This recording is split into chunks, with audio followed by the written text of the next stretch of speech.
As Catholics and followers of Jesus Christ, we should ask ourselves, are we committed to social justice? If that thought makes you uncomfortable, turn off social media and give me 5 minutes of your time.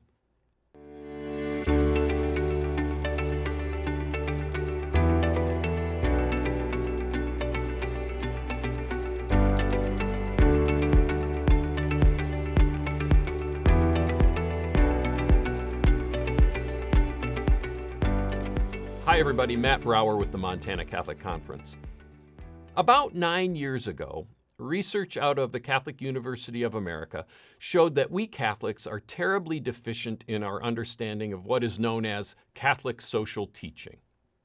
For example, with the correct answer right in front of them, only 12% of Catholics surveyed were able to correctly identify what the Church means by social justice. And yes, the Church does teach that we must work toward building a society that reflects social justice. So what does the Church mean by social justice? It means providing those conditions that allow individuals and groups to receive what is rightly owed to them. St. Gregory the Great once said, "When we attend to the needs of those in want, we give them what is theirs, not ours. More than performing works of mercy, we are paying a debt of justice." The Church's commitment to social justice is central to who we are.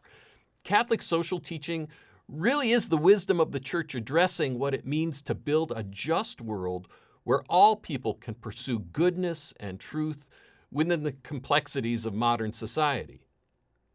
This teaching is not something optional or simply some pious expression of what it means to be Catholic. It's an essential element of our faith. With regard to advocacy and voting, Catholic social teaching is indispensable because it provides us a lens through which we can examine the policy positions of candidates, helping us to assess whether or not those positions are in accord with the gospel.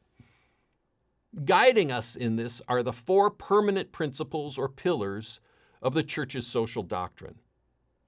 Those 4 principles are the dignity of the human person, which I'll discuss in this video today, the common good, subsidiarity, and solidarity. Those last 3 I'll discuss in a future video.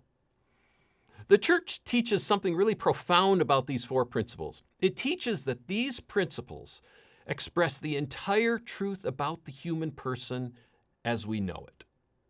These principles, along with the whole body of Catholic social teaching, provide us with the moral framework for advancing the Church's vision for what a just and moral society ought to look like, embodying what we call the consistent ethic of life. This consistent ethic of life has been misinterpreted or abused by some who want to treat all issues with a moral equivalence.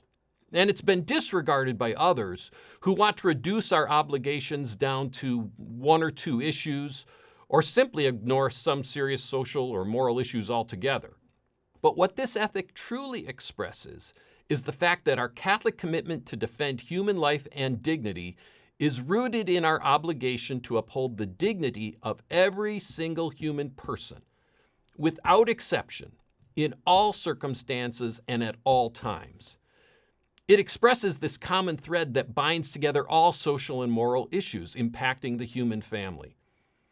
This absolute respect for human dignity stands at the center of Catholic social teaching, and it serves as the principle against which we measure the policies that are supported and opposed by various candidates.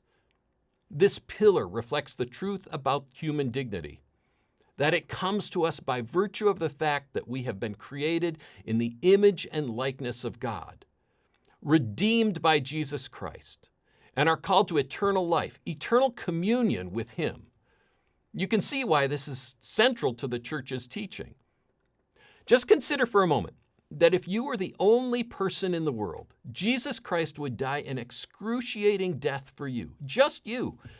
And in fact, He did, to save you from the power of sin and death. This is why the Church is so committed to this principle of human dignity. This dignity doesn't depend on whether we're rich or poor, whether we have legal status or not, whether we're born or unborn, wanted or unwanted. It's not something we can earn, and it's not something we can lose. It's ours because of who we belong to. We belong to God. These principles of Catholic social teaching, they're not conservative or liberal, right or left, Republican or Democrat. They're really universal. So whether we're talking about the unborn or victims of human trafficking, the homeless, prisoners on death row, or those persecuted for simply living out their faith, our laws must uphold the inherent dignity of every single human person, and we must embrace safeguarding that dignity as a matter of justice. Now, it's not hard for us to see why we're owed something in justice. What's more difficult for us is to be committed to the same for others, particularly those we prefer to ignore, those who require something from us. So as we're discerning how to vote and we're filling out our ballot this year, let's remember those words of Jesus. Whatever you did for one of these least brothers of mine, you did for me. We have a few videos left in this series, and I'd like to take an opportunity to answer questions you have. So I invite you to email me your questions. If I'm able to respond in a video, I'll make sure not to use your name. If you would prefer, I can keep those anonymous. But you can send me your questions to director@montanacc.org. That's director@montanacc.org. I hope to answer some of these questions in a future episode. Thank you again for watching the video today. I hope you'll join me next time.